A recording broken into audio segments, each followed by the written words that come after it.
रात के 3 बज रहे थे। कृतिका अपने बेडरूम में लगातार आगे पीछे चल रही थी। वो बार बार अपने मोबाइल में उन फोटोज को देख रही थी जो किसी ने उसे भेजे थे। कृतिका ने बहुत बार उस नंबर को कांटेक्ट करने की कोशिश की, लेकिन वो नंबर स्विच्ड ऑफ था। पूरी रात कृतिका बेचैन रही। देखते ही देखते सुबह के 6 बज गए थे। कृतिका ने अपना मोबाइल उठाया और उसमें इंस्पेक्टर मोरे को फोन लगाया।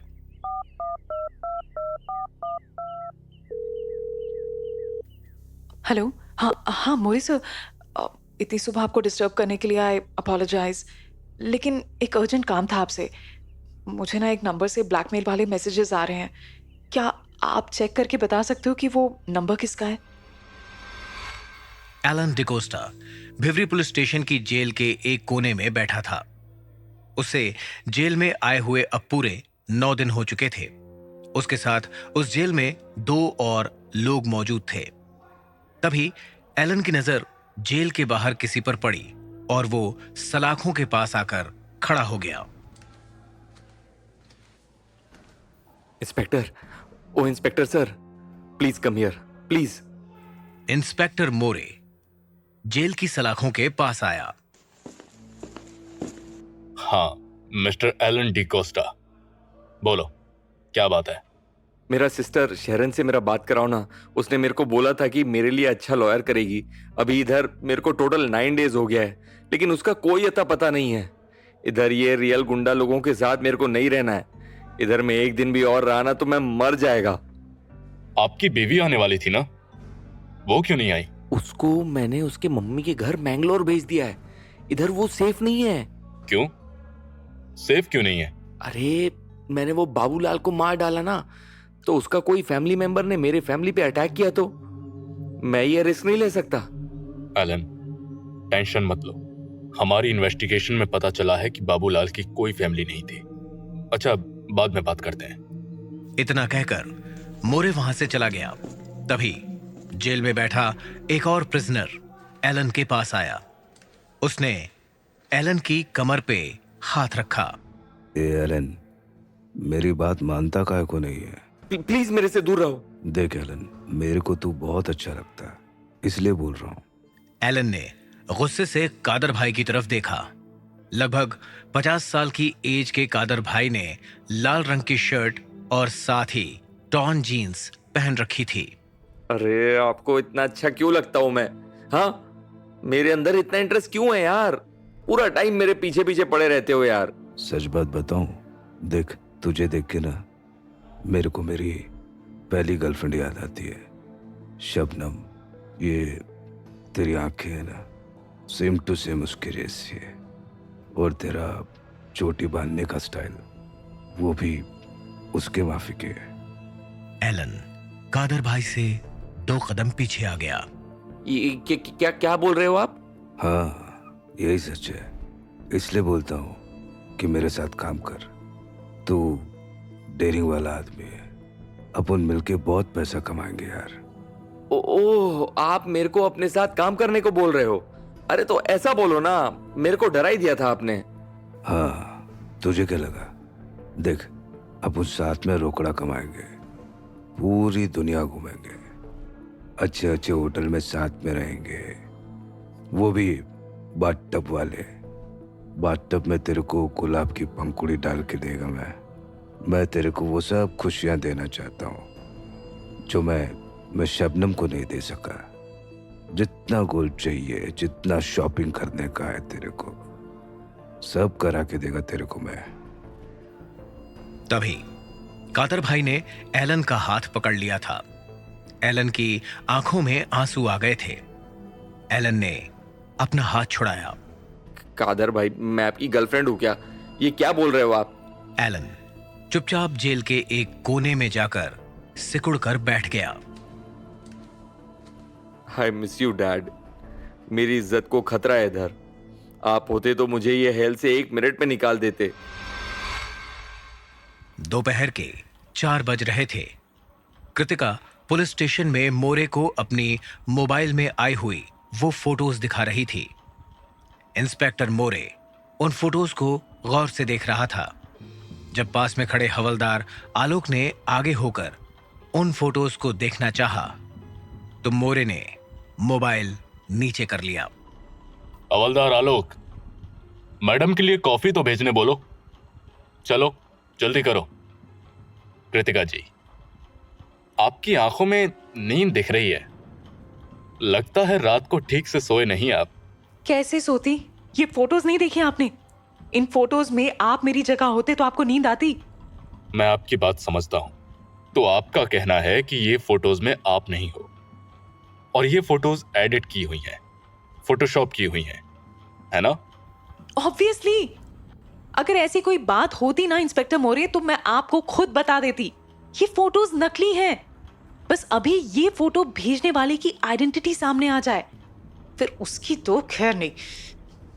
मोरे ने एक पल के लिए कुछ सोचा और फिर टेबल पर पड़े लैंडलाइन फोन को उठाकर एक नंबर डायल किया।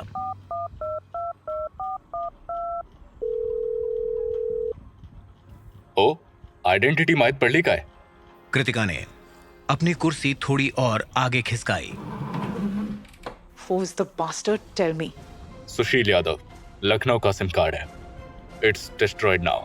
करंट लोकेशन ट्रेस नहीं कर सकते। सुशील यादव? ये कौन है?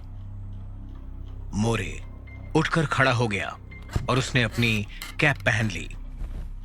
फेक आईडी पे सिम कार्ड लिया गया था, 100%। जिसने भी आपको ये फोटोज भेजी हैं, वो कच्चा खिलाड़ी नहीं है। वैसे आप इसे ब्लैकमेल का नाम क्यों नहीं दे रही हैं? उसने फोटोज भेजने के बाद कोई डिमांड तो नहीं रखी ना? अरे, ब्लैकमेल के अलावा और कोई रीजन हो सकता है क्या फोटो भेजने का? मैंने कौन सा फोटो शूट कराया जो वो मुझे मेरी फोटोज भेज रहा था? Come on inspector. मोरे के चेहरे पर एक स्माइल थी। वो एक कदम कृतिका की तरफ बढ़ा और झुककर उसके थोड़ा करीब आ गया। मुझे लगता है कि आप मुझसे कुछ छुपा रही हो कृतिका जी। अगर ऐसा है तो प्लीज ऐसा मत कीजिए, नहीं तो बिना मतलब के आप फंस सकती हो। कृतिका ने गुस्से से मोरे की तरफ देखा और उठकर खड़ी हो गई। आप एक काम करो, आप ये फोटोज लैब में भेजकर चेक करवा लो कि ये असली हैं या एडिटेड।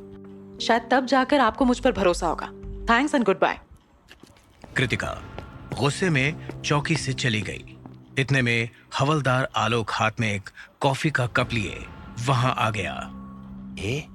ये मैडम तो बहुत गुस्से में गई यहाँ से, कॉफी भी नहीं पी। सर, ये एंथोनी डिकोस्टा का मर्डर केस बहुत गोलमोल है ना? आपको क्या लगता है ये केस का असली सच क्या है? क्या वो वॉचमैन बाबूलाल ने अपनी मर्जी से अपने सेठ एंथोनी को टपकाया या फिर उसने ये काम किसी के बोलने पर किया? मोरे ने एक पैर कुर्सी पर रखा। अभी तक तो जो इन्वेस्टिगेशन हुई है उससे पता लगता है कि एंथनी की बीवी रिबेका का वॉचमैन के साथ चक्कर चल रहा था और अपनी प्रेमिका के कहने पर वॉचमैन ने अपने मालिक को मार डाला। बीवी रिबेका को उम्मीद थी एंथनी के जायदाद में से बहुत बड़ा हिस्सा उसको मिलेगा, लेकिन उसे उतना बड़ा हिस्सा नहीं मिला जितना कि एंथनी की पड़ोसन कृतिका को मिल गया। और तो और कृतिका एंथनी के पर्सनल और सेक्स लाइफ के बारे में कुछ ज्यादा ही जानती है, जिससे कि ये लगता है कि हो सकता है कि कृतिका का एंथनी के साथ कुछ अफेयर भी हो। कृतिका तो इस बात से साफ इनकार करती है, लेकिन फिर कुछ ऐसी फोटो सामने आती हैं जिसमें कृतिका एंथनी के साथ उसके ही बेड में है। तो मर्डर को लेकर आपको ये कृतिका मैडम पर भी शक है क्या? क्यों ना हो, मेरे दिमाग में एक थ्योरी बन रही है। ऐसा भी तो हो सकता है कि कृतिका, जो कि इस दुनिया में बिल्कुल अकेली है, उसने अपने अमीर नेबर एंथनी को अपनी तरफ आकर्षित किया हो, और जब उसे यकीन हो गया कि एंथनी ने उसके लिए 20 करोड़ रुपए छोड़े हैं, तो उसने एंथनी को उसके ही वॉचमैन से मरवा डाला हो और प्लानिंग ऐसी की हो कि सबका शक एंथनी की बीवी रिबेका पर लग जाए। अरे सर, लेकिन ये कृतिका मैडम तो आपकी दोस्त है ना? तू दोस्त की बात कर रहा है आलोक? मर्डर केस में तो मुझे सब पे शक होता है, अपने आप पर भी। सच साहेब, तो आपको क्या लगता है, आपने ये मर्डर करवाया है कि नहीं? मोरे एकटक आलोक को देख रहा था। ये कॉफी ठंडी हो गई है, जाओ इसे मेरे लिए गर्म करके लाओ। कृतिका पुलिस चौकी से सीधा रेबेका के घर पर गई।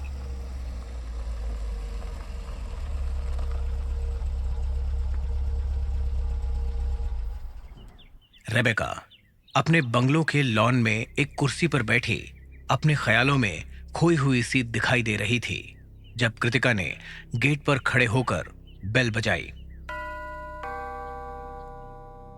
तब रेबेका जैसे एकदम से प्रेजेंट मोमेंट में वापस आ गई। Oh, Kritika, what a pleasant surprise. Wait, I'll just be there. इतने में तेज बारिश होने लग गई। रेबेका ने गेट खोला, रिबेका, हम घर के अंदर चलते हैं, जल्दी। लेकिन रेबेका सीधा कृतिका की आंखों में देख रही थी। बारिश में ही बैठ जाते हैं ना, भीगी तो जाएंगे, कौन सा मर जाएंगे। कृतिका कुछ देर रेबेका को देखती रही। ओके, ठीक है। कृतिका और रेबेका दोनों अब लॉन में नीचे कटी हुई गीली घास पर बैठी थीं। रिबेका बस यूं ही तुमसे मिलने चली आई, शायद अकेली नहीं रहना चाहती थी। लॉन की घास हमेशा के मुकाबले काफी लंबी हो चुकी थी। रेबेका ने घास का एक टुकड़ा प्लग किया। ये घास काफी बड़ी हो गई है, पहले तो बाबूलाल काट दिया करता था। I really miss him. You miss Babulal? Yes, I miss him. मुझे पता नहीं था कि तुम उसके इतनी क्लोज थी। Actually he was a close friend and a fun guy also. जब एंथनी मुझे अकेला छोड़कर काम के लिए चला जाता था ना, तो मैं उसके साथ। रेबेका ने अपनी बात पूरी नहीं की। बाबूलाल के साथ क्या रिबेका? रेबेका ने रुमाल से अपने आंसू पोंछे। बाबूलाल के साथ बातें और क्या। कृतिका ने गुस्से में एक बड़ी सी आह भरी। देखो, आई बी ऑनेस्ट, मुझे कई बार ऐसा लगता था कि जैसे बाबूलाल जिस तरह से तुम्हें देखता था, शायद वो तुमको लाइक करता था। Yes, he used to like me. उसने मुझे कई बार ये कहा भी था। ओह, तो क्या तुम भी उसे लाइक करती थी? यस, मैं भी उसे लाइक करती थी। इतनी कॉन्वर्सेशन के बाद अब दोनों चुप हो गई थी। सो तुमने कभी बाबूलाल के साथ? रेबेका ने एकदम से कृतिका की तरफ देखा। Where are you going with this, Kritika? Sharon और रिकी अपने घर के बेडरूम में एक वाइट ब्लैंकेट के अंदर लेटे हुए थे। दोनों की सांसें फूली हुई थी। That was so good. God, I needed it, Ricky. Ricky ने कोई जवाब नहीं दिया। उसने एक सिगरेट जलाई और अपने मोबाइल में कुछ देखने लग गया।